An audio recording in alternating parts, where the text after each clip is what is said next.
नमस्कार दोस्तों, स्वागत करता हूँ आप सभी का हमारे चैनल में। दोस्तों, आज मैं आपको क्वेश्चन कराऊंगा वो है आधुनिक उदारवाद के मौलिक सिद्धांतों का आलोचनात्मक परीक्षण कीजिए।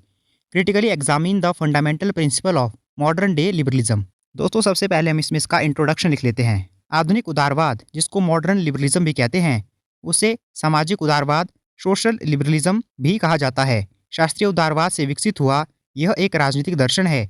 यह व्यक्ति की स्वतंत्रता और अधिकारों पर जोर देता है, लेकिन साथ ही सामाजिक न्याय, समानता और राज्य की सकारात्मक भूमिका को भी स्वीकार करता है। आइए दोस्तों, अब इसके मूलभूत सिद्धांतों का आलोचनात्मक परीक्षण करें। सबसे पहले इसमें लिख लेते हैं हम सकारात्मक स्वतंत्रता, पॉजिटिव लिबर्टी सिद्धांत। आधुनिक उदारवाद सकारात्मक स्वतंत्रता पर बल देता है, जिसका अर्थ है अपनी क्षमताओं को विकसित करने और जीवन में अपनी क्षमता को प्राप्त करने के लिए व्यक्तियों के पास अवसर और साधन होने चाहिए। यह केवल बाधाओं की अनुपस्थिति यानी कि नकारात्मक स्वतंत्रता से परे जाकर सशक्तिकरण पर केंद्रित है। आलोचनात्मक परीक्षण।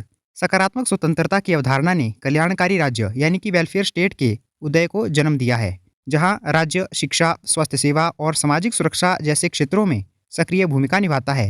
हालांकि आलोचकों का तर्क है कि यह राज्य के अत्यधिक हस्तक्षेप को जन्म दे सकता है, जिससे व्यक्तिगत पसंद सीमित हो सकती है और नागरिकों में निर्भरता बढ़ सकती है। यह अक्सर कराधान में वृद्धि का कारण भी बनता है, जिसे कुछ लोग व्यक्तिगत संपत्ति के अधिकार का उल्लंघन मानते हैं। अगला पॉइंट है सामाजिक न्याय, सोशल जस्टिस सिद्धांत। यह मानता है कि समाज में धन, अवसर और विशेषाधिकारों का वितरण निष्पक्ष और समान होना चाहिए, खासकर उन समूहों के लिए जो ऐतिहासिक रूप से वंचित रहे हैं। इसमें अक्सर पुनर्वितरणकारी नीतियां यानी कि रीडिस्ट्रीब्यूशन पॉलिसीज शामिल होती हैं। आलोचनात्मक परीक्षण। सामाजिक न्याय की सटीक परिभाषा और उसे प्राप्त करने के तरीके पर काफ़ी बहस है। कुछ आलोचक तर्क देते हैं कि सामाजिक न्याय के नाम पर किए गए हस्तक्षेप मेरिटोक्रेसी को कमजोर कर सकते हैं और व्यक्ति की कड़ी मेहनत और योग्यता को हतोत्साहित कर सकते हैं। यह राज्य को एक अत्यधिक शक्तिशाली संस्था भी बना सकता है, जो व्यक्तियों के जीवन के हर पहलू में हस्तक्षेप करती है। अगला पॉइंट है समान अवसर, इक्वालिटी ऑफ अपॉर्चुनिटी सिद्धांत। सभी व्यक्तियों को अपनी प्रतिभा और कड़ी मेहनत के आधार पर सफल होने के समान अवसर मिलने चाहिए, चाहे उनकी पृष्ठभूमि कुछ भी हो। यह जन्म, नस्ल, लिंग या सामाजिक वर्ग के आधार पर किसी भी बाधा को दूर करने का प्रयास करता है। आलोचनात्मक परीक्षण। समान अवसर की वकालत करते हुए भी वास्तविक जीवन में इसे प्राप्त करना अत्यधिक कठिन है। सामाजिक आर्थिक असमानताएं, शिक्षा प्रणाली में अंतर और पारिवारिक पृष्ठभूमि अभी भी अवसरों को बहुत प्रभावित करती है। आलोचक पूछते हैं कि क्या राज्य को वास्तव में समान अवसर बनाने के लिए व्यक्तियों के जीवन में कितना हस्तक्षेप करना चाहिए और क्या यह वास्तव में संभव है।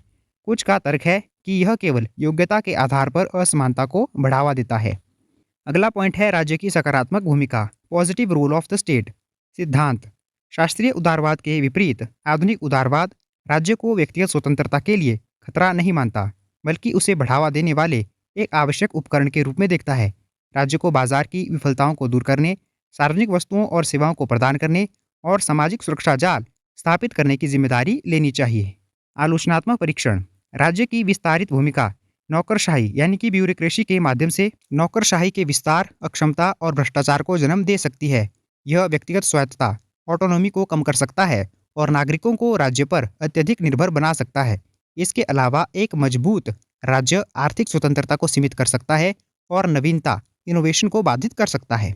अगला पॉइंट है अधिकारों का विस्तार, एक्सपेंशन ऑफ राइट्स सिद्धांत। व्यक्तिगत और राजनीतिक अधिकारों के साथ साथ आधुनिक उदारवाद सामाजिक और आर्थिक अधिकार जैसे शिक्षा का अधिकार, स्वास्थ्य का अधिकार, काम का अधिकार, इन सभी पर भी जोर देता है। आलोचनात्मक परीक्षण। आर्थिक और सामाजिक अधिकारों को लागू करना अक्सर जटिल होता है, क्योंकि इसके लिए महत्वपूर्ण संसाधनों और सरकारी हस्तक्षेप की आवश्यकता होती है। कुछ आलोचक तर्क देते हैं कि सकारात्मक अधिकार वास्तव में अधिकारों की अवधारणा को कमजोर करते हैं, क्योंकि वे नकारात्मक अधिकारों से जो दूसरों को हस्तक्षेप करने से रोकते हैं के विपरीत दूसरों पर कर्तव्य थोपते हैं। इसके अलावा विभिन्न अधिकारों के बीच टकराव की स्थिति भी पैदा हो सकती है।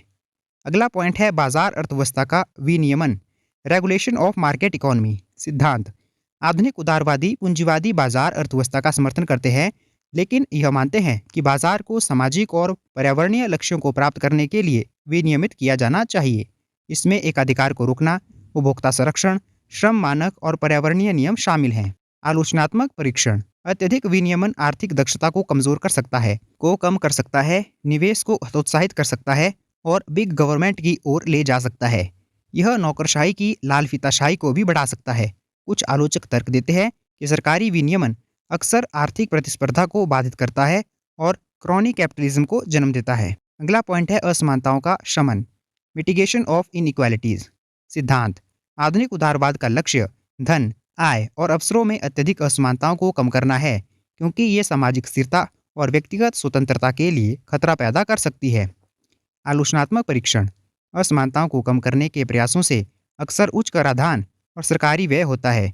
कुछ आलोचक तर्क देते हैं कि ये नीतियाँ उन लोगों को दंडित कर सकती है जो अधिक सफल हैं और व्यक्तियों को कड़ी मेहनत करने के लिए प्रोत्साहन कम कर सकती है। वे ये भी तर्क देते हैं कि कुछ हद तक असमानता स्वाभाविक और आवश्यक है, क्योंकि यह लोगों को बेहतर करने के लिए प्रेरित करती है।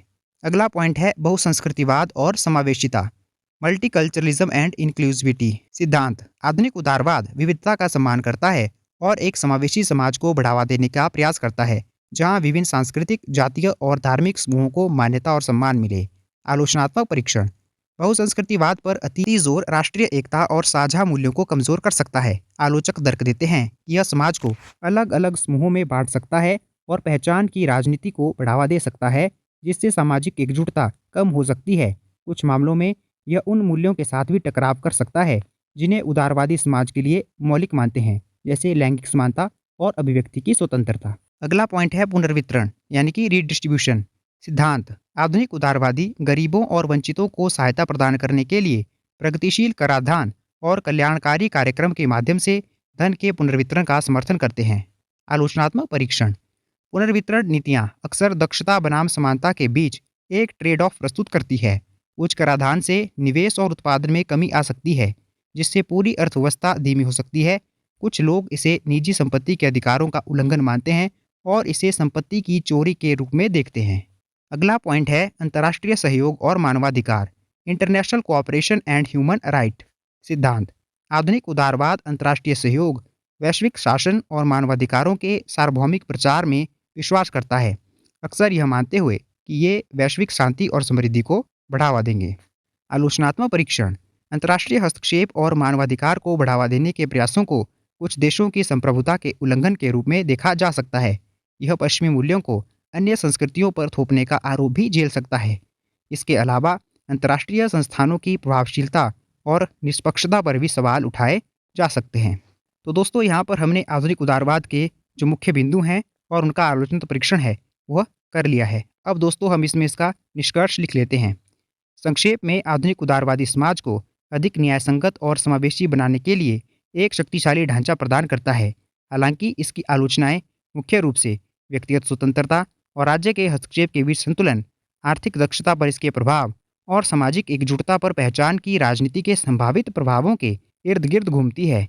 यह एक गतिशील विचारधारा है जो लगातार बदलती दुनिया की चुनौतियों का सामना करने के लिए खुद को अनुकूलित करने का प्रयास कर रही है। तो दोस्तों, यह था हमारा आज का टॉपिक, आधुनिक उदारवाद के मौलिक सिद्धांतों का आलोचनात्मक परीक्षण कीजिए। दोस्तों, अगर आपको हमारे आज की वीडियो अच्छी लगी हो तो आप इसे लाइक कर सकते हैं, शेयर कर सकते हैं और ऐसे ही और वीडियो देखने के लिए आप हमारे चैनल को सब्सक्राइब कर सकते हैं। धन्यवाद दोस्तों।